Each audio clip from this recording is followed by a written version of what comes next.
Hi hello என்ன பண்ணுறீங்க friends? எங்கள் அக்காவோட பொண்ணுக்கு ரிசப்ஷன் வச்சுருக்காங்க. நாங்கள் இப்போ அங்கே தான் போய்கிட்டு இருக்கோம். வீட்டுக்கு வந்தாச்சு. மெஹந்தி போட்டுட்ருக்காங்க பொண்ணு கையில் பாருங்கள்.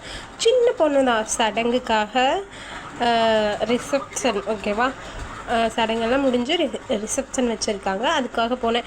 நம்மளும் மருதாணி போட்டுக்கலாமான்னு யோசித்தேன். ஆனால் நம்மளுக்கு கோணு போட்டுக்கலாமான்னு யோசித்தேன். நம்மளுக்கு மருதாணி தான் பெட்ரு. அப்புறம் என்ன, நம்ம வேலையை ஆரம்பிச்சிட்டோம். நம்ம வேலை என்னென்னு பார்த்தீங்கன்னா, இந்த பால்வடி ஆயா மாதிரி சோத்தை விட்டுட்டு இருக்கிறது தான். பாருங்கள், வெற்றிக்கு சாப்பாடை ஊட்டிட்டு அப்படி எல்லோரும் சாப்பாடு எங்கள் அக்கா செஃப் மாதிரி அவளே சாப்பாடெல்லாம் செஞ்சுட்டா. சாப்பாட்டை செஞ்சுட்டு இருக்கிறவங்களெல்லாம் கூப்பிட்டுட்டு மண்டபத்துக்கு வந்துட்டோம். இந்த மண்டபம் வந்து பேர் என்னன்னு இருங்க சொல்கிறேன். இது ஏஎம்எஸ் மஹால். பாருங்கள், இதை சுற்றி பார்க்கலாம் வாங்க. இதில் வந்து நீங்கள் சமைக்கிற பொருள்லேருந்து எல்லாமே அவங்களே கொடுத்துருவாங்க. மஹாலோட வாடகையும் பாத்திர வாடகையும் எல்லாம் சேர்ந்து தான் அதில் வரும். நீங்கள் யாராச்சும் அவினாசிக்குள்ளே இருந்தீங்கன்னா கண்டிப்பாக இந்த ஏஎம்எஸ் மஹாலை விசிட் பண்ணி பாருங்கள் எப்படி இருக்குன்னு. ஓகேவா, பார்த்துக்கோங்க. பாத்திரம் எல்லாம் வச்சுருக்காங்க. இங்கே சமையலுக்கு சாப்பாடு வந்து ஒரு 1000 பேர் வந்தாலும் சமாளிக்கலாம், 1000க்கு மேலே வந்தாலும் சமாளிக்கலாம். அந்த மாதிரி இடம் நல்லா பீஸ்ஃபுல்லாக பெருசாக இருக்குது. ரொம்பவே நல்லாயிருக்கு. இது மேலே போயிட்டு வரணும்.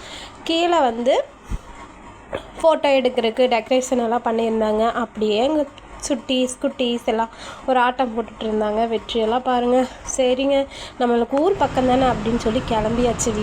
வீட்டுக்கு போகிற வேலையில் லைட்டாக பசியாச்சு. அதனால் ப்ரெட் ஆம்லெட்டை சாப்பிட்டுட்டு கிளம்பிட்டேன்.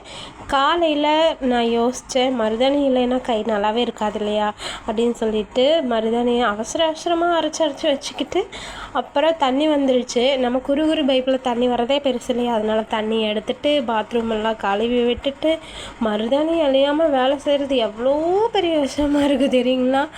நம்மளாம் அந்த படத்தில் மருதாணி கஷ்டப்பட்டு வச்சா கைத்தட்டு உண்மை இல்லையா, அதனோட கஷ்டம்லாம் எனக்கு இப்போ தான் புரியுதுங்கிற மாதிரி இருக்குது. இதெல்லாம் அப்புறம் நான் சீக்கிரம் கழுவிட்டேன். ஏன்னா அத்தைக்கெல்லாம் சாப்பாடு வச்சுட்டு தான் போகணும். அத்தை வயசாகிடுச்சா, அதனால் வரமாட்டாங்க. அதனால் நான் சீக்கிரம் கை கழுவிட்டேன். எங்காச்சும் சாப்பாட்டில் விழுந்துருச்சுன்னா பழி நம்ம மேலே வந்துடும் இல்லையா, அதனால் சீக்கிரம் கை கழுவிட்டு மருதாணி வச்சதே 1/4 மணி நேரம் தான். 6 மணிக்கு வச்சு 6:15 கழுவியாச்சு. ஏன்னா அத்தைக்கு ஏதோ ஒரு வெஜிடபிள் பிரியாணி இந்த மாதிரி செஞ்சிடலான்னு சொல்லிட்டு பாருங்களேன், 1/4 மணி நேரத்தில் எப்படி சவந்திருக்கு. நைட்டே வச்சுருந்தா சூப்பராக ஜோராக சவந்திருக்கும். ஆனால் நைட்டு நான் வீட்டுக்கு வந்ததே 11 மணிக்குங்க. அப்போ போய் மிக்ஸி அரைச்சிட்டு இருந்தால் ஊரில் இருக்கிறவங்களாம் கழுவி ஊற்றுவாங்க இல்லையா, அதனால் நான் மிக்ஸி போடாமல் விட்டுட்டேன். காலையில் யோசித்து டக்குன்னு அரைச்சி வச்சுட்டேன். எந்த அளவுக்கு சவந்திருக்குன்னு பாருங்கள். கண்டிப்பாக பார்ட் 2 பாருங்கள். பார்ட் 2 வீடியோ போடுறேன்.